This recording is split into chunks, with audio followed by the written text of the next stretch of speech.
Thomas Hardy is against Aristotle, as well as Shakespeare in writing tragedy, because he is a pessimist. He does not follow contemporary rules and regulations, as defined by Aristotle in Poetics, nor does he copy Shakespeare. Aristotle's rules have been followed for many centuries, but Hardy ignores them. He redefines the meaning of tragedy in his novels, which is called Hardy's tragic vision. Thomas Hardy's vision is less tragic and more pessimistic, therefore, he is far different from common writers of tragedy. He mixes modern and ancient forms. However, his tragedies are realistic. He portrays humans' pathos in his novels. His tragedies are not on the actions of characters, but on their reactions. Most of his characters are not tragic but sympathetic. Typically, Hardy's novels are full of artificial coincidences, which ruin the real taste of tragedy. He is considered a tragedian, but he is vastly different from many other writers. Thomas Hardy's novels are flooded with pessimism. Like Greeks, his tragedies are also based on fate and coincidences. Aristotle's definition of a tragic hero is that he must have hamartia due to which he suffers, but Hardy does not consider it a good rule of tragedy.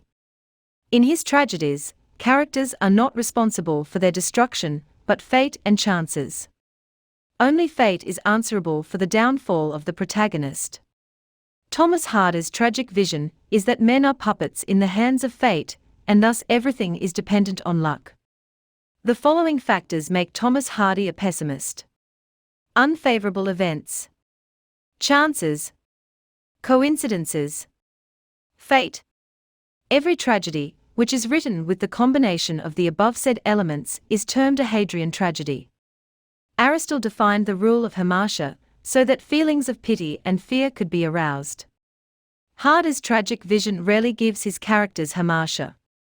Their downfall is dependent on adverse circumstances, therefore, they get mere sympathy from the readers.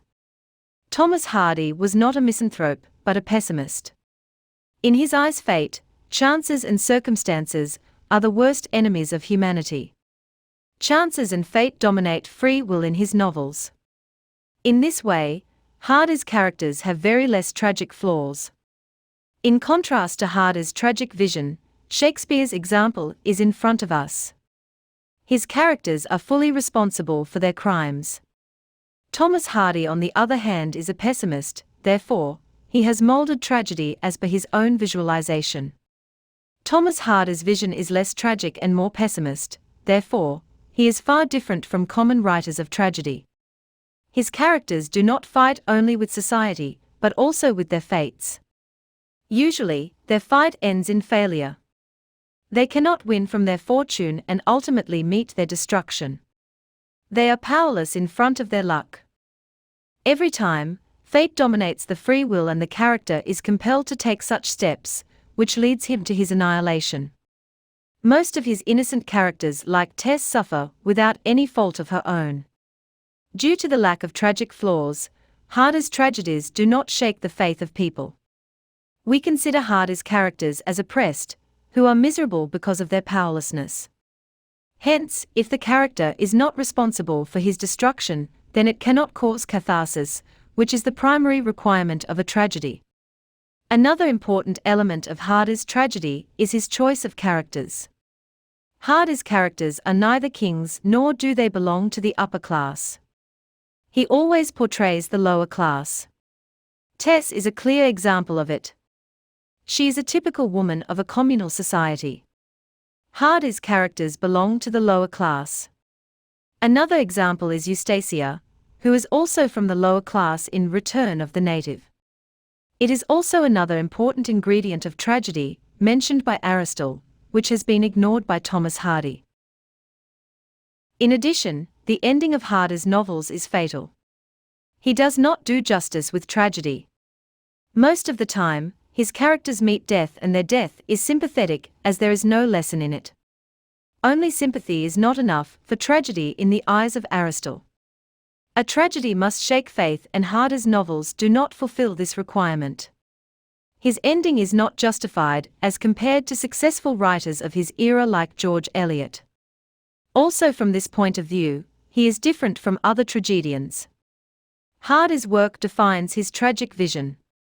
For instance, The Return of Native is a novel that clearly defines the tragic vision of Thomas Hardy and clarifies that he is a pessimist. He painted characters from rural life and tried to show that they have no control over their actions. Hence they are not responsible for any wrongdoings. Clym Yeobright, the protagonist of the novel, suffers because of chances and coincidences. The same is the case with Eustacia. She is also dominated by her fate. Although she has moral flaws, yet they are not enough to justify her catastrophe. Many of the events of this novel are ironic, as they are different from what is expected. Hardy creates chances not to do something good for his characters, instead they negatively affect the plot and characters. For instance, in the same novel, when Mrs. Yeobright reaches the door of his son's house for reconciliation, Demon Will Dive at the same time reaches there and simultaneously, Clym, in sleep, utters the word mother. Eustacia thinks that Clym has awakened from sleep and will open the door for his mother, but he does not do it. Feeling aggrieved, Mrs. Yeobright returns to her home and on the way, a ladder bites her, which causes her death on the spot. The whole scene is dependent on fate and chances, and the characters can hardly be blamed, as they are not directly responsible for the unexpected occurrences.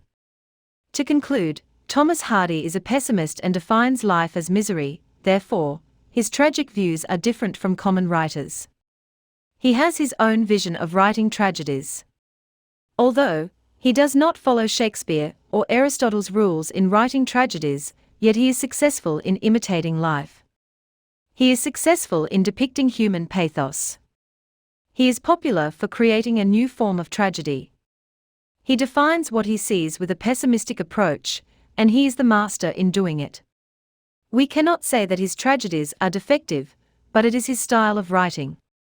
Indeed, it makes him a successful tragedian of the Victorian period.